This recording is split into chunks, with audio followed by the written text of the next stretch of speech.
झाले हो, का रडायला लागलायसा? अगं काय नाही, रडल्यावर जरा स्किन ग्लो करते असं ते रील मध्ये आलं होतं, तेच बघितलं होतं, पण डोळ्यातनं पाणीच येईना. अहो काय खूळ वेळ लागले का काय? रडून स्किन ग्लो कुठे होते वा? मग कशा नव्हत्या? उलट ती नाक आणि डोळे सुजून बसतेली की ढीकभर. मग अगं तुझ्याकडनं रडायचं शिकलोय की ग. अहो पण मी कुठे रडत्या? परवाच नाही का गेट घासून गेलं म्हणून रडत बसली होती. हो काय बी बोलू नका. बाकी तुझ्या चेहऱ्यावर किती ग्लो आला. आणि जर खरंच चेहऱ्यावर ग्लो आणायचा असेल ना तर रडून नाही, मग काय करू? मग काय करायचं नाही, हे वापरायचं. हे काय नाही? अहो हे आहे सोल स्किनचं ब्राईटनिंग टॅन रिमूव्हल सोप. यामध्ये कोजिक ऍसिड आहे जे पिगमेंटेशन आणि डार्क स्पॉट कमी करते, त्यामुळे त्वचा ब्राईट दिसायला मदत होते.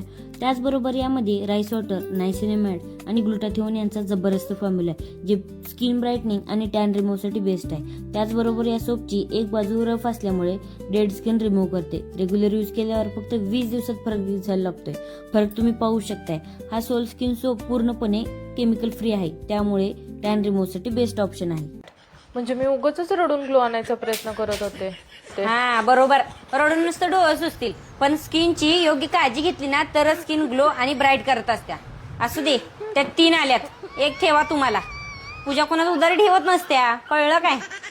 चालतंय, आजपासून घरगुती उपाय पण बंद आणि रडणं पण बंद. मी पण वापरणार सोल स्किनचा ब्राईटनिंग टॅन रिमूव्हल सोप. जर तुम्ही माझ्या नंदेसारखे घरगुती उपाय करून आणि टॅनिंग, डार्क स्पॉट्स आणि डल स्किनच्या त्रासाला थकला असाल तर आजच सोल स्किनचं ब्राईटनिंग टॅन रिमूव्हल सोप नक्की ट्राय करा.